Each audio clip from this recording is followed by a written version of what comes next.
most business mistakes are. What I know I need to do is going to be awkward or painful or uncomfortable. So let me go ahead and just do this other thing. Which is, let me lose money. Underpay my workers. Or underpay my workers. Or let's lower the value of the service that we're providing. Fine. All right, Katie, how are you doing there, Smiles? You doing all right this morning? Did you get any sleep last night? Did you stay up till 2 in the morning and then have to wake up at 5 in the morning and then now you wonder why you're tired? I run a scratch and dent business in Ohio. My team goes around fixing scratches and doing paintless dent repair on used cars for car dealerships.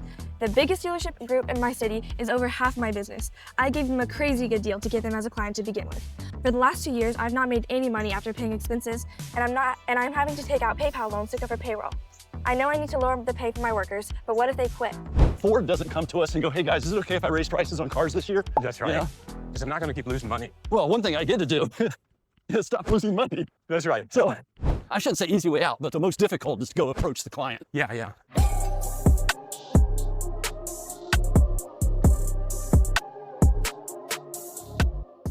All right, sometimes guys, getting a giant account is the best day and the worst day for your business. Because in order to land a giant account, usually they're smart enough to really lead you on pricing.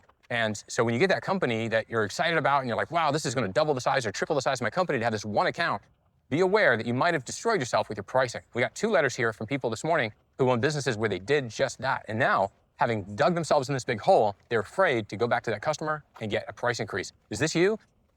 Tell us about your story in the comments below. Okay. I run a scratch and dent business in Ohio. My team goes around fixing scratches and doing paintless dent repair on used cars for car dealerships. The biggest dealership group in my city is over half my business. I gave them a crazy good deal to get them as a client to begin with. As my costs have gone up, I've never changed their rates because I can't afford to lose my main client. For the last 2 years, I've not made any money after paying expenses, and I'm having to take out PayPal loans to cover payroll.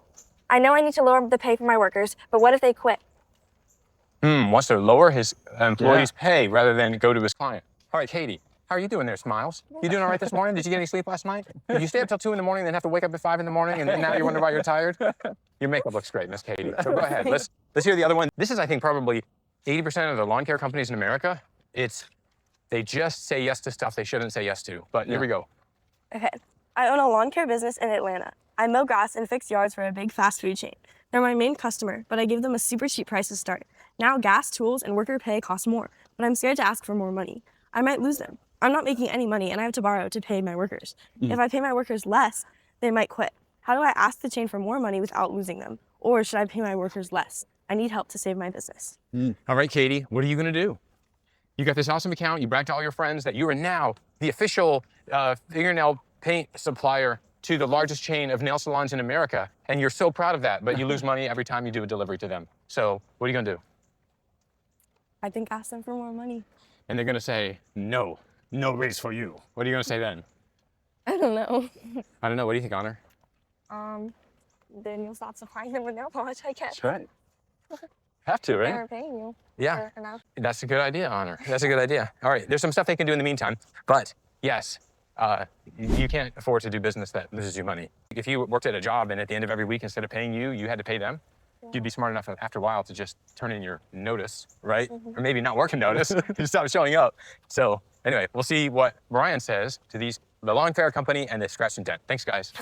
Okay, so what should this guy do who owns the scratch and dent, has a big dealer group? I guess we're trying to take the easy way out, right? I shouldn't say easy way out, but the most difficult is to go approach the client. Yeah. Ford doesn't come to us and go, hey guys, is it okay if I raise prices on cars this year? That's right. Meanwhile, we're their customers, everybody across the country, right? Yeah. And they don't go. We just know, hey, obviously if we want a quality car, safe, we're gonna have to pay more money for the better car, the better features. Yeah. And yet as business owners, we're afraid to go to the customer and go, hey, I gotta charge you more for the service we're providing. Yeah. We're doing great work here. Yeah. Because we don't toot our horn enough. Yeah. You know, no one goes around and tells themselves, hey, I can let this guy know what a great job I'm doing. Yeah. And he should appreciate it. I'm going to sell him on the quality of work he's getting. Yeah. Yeah, these guys probably put together a pretty good team taking care of this dealership group. Yeah.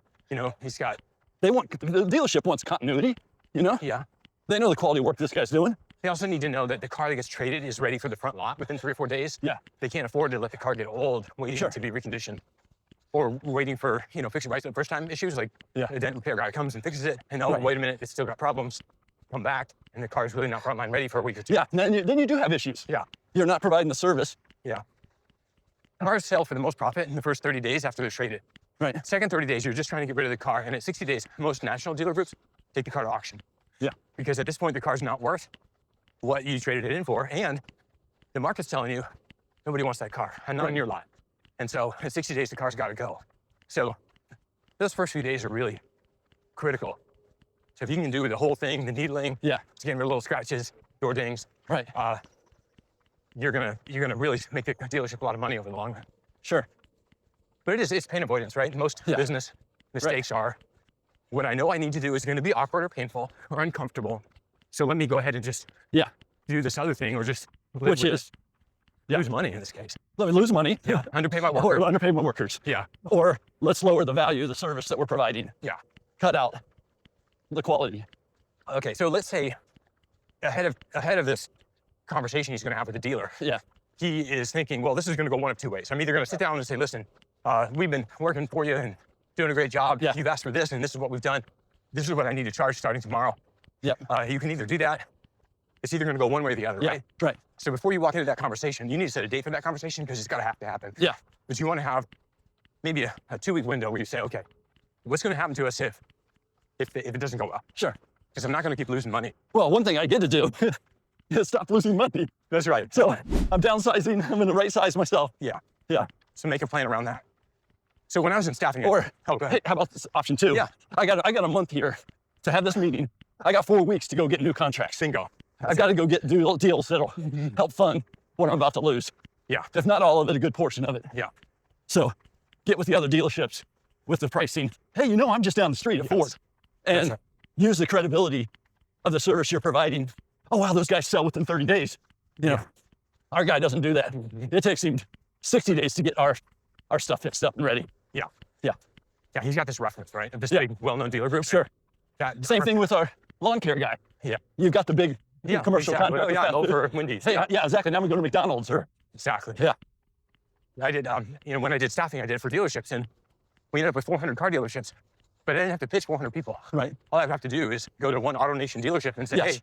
hey, I do AutoNation Chevrolet in Atlanta or whatever. And then they say, oh, really? Which means that gave them a green light to say, okay, corporate's okay with Yeah. outside staffing. And Right. so I would be able to sign up entire platforms, like a dozen groups at a time, or a dozen dealerships at a time in different cities. Sure. We're in 7 states. Yeah. But it was like really easy to drop the name of one Right. to sign up another. And of course, not at the same rate. But this guy is afraid, which Yeah. means he's going to be like, oh, they're going to find out that AutoNation only pays me $50 Yeah. and they're going to demand the same rate. Like, well, no, you're not AutoNation. Yeah, no, exactly. A, and B, my people here make a little bit more money, but they do such a good job. Yeah. And so it's going to be 75. Go into that meeting you're having with the competitors that you're trying to get that business to replace. Yeah. What you're going to lose, and come in just loaded. Here's the photographs. Here's my team. Oh, yeah. Here's the quality of work. Yeah. Here's the sales or anything you can provide.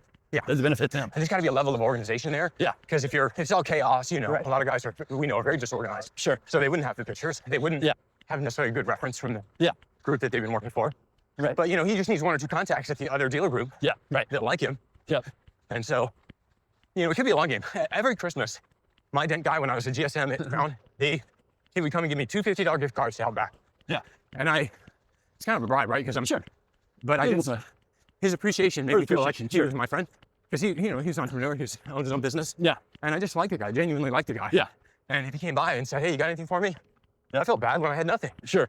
And so, the guy might need to lean into relationships for 90 days so that the reference is worth Yeah. Good point. or so that he's ready for the push pull, right? Yeah. So that if the group itself says, hey, no way we're paying that, then you say, well, I'm so sorry, I'm going to give you 30 days at these new rates. Or, hey, these are the new rates. Let me know when you're going to not use me anymore Yeah, so I sure. can get my staff Sure. laid off or whatever. Yeah. And then, now downside is any of the people working for him that he's trained can be the guy that bids against him for that same work. Yeah.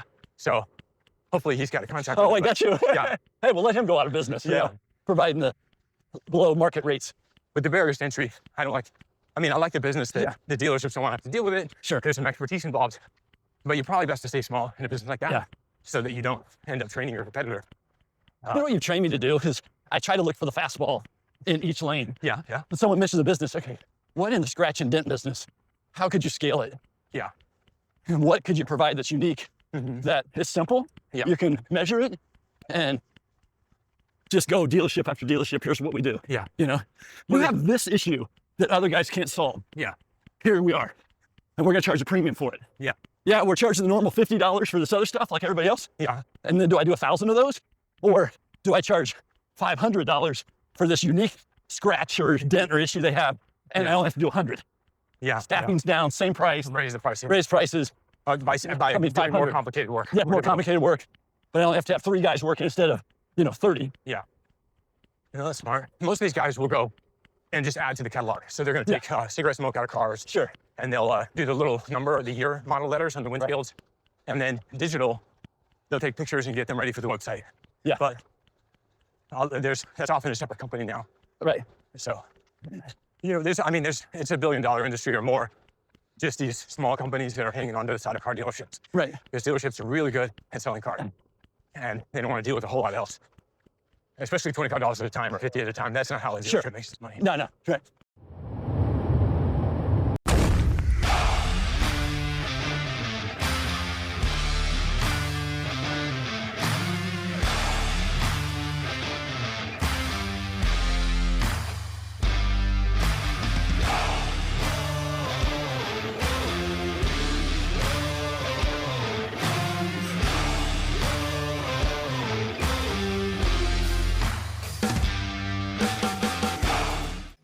Hey guys, if you watch my content, you probably own a business and I would love to one-on-one with you.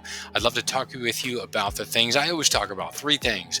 What would have to be true to 10x your business? What can be done to make your business easier to run?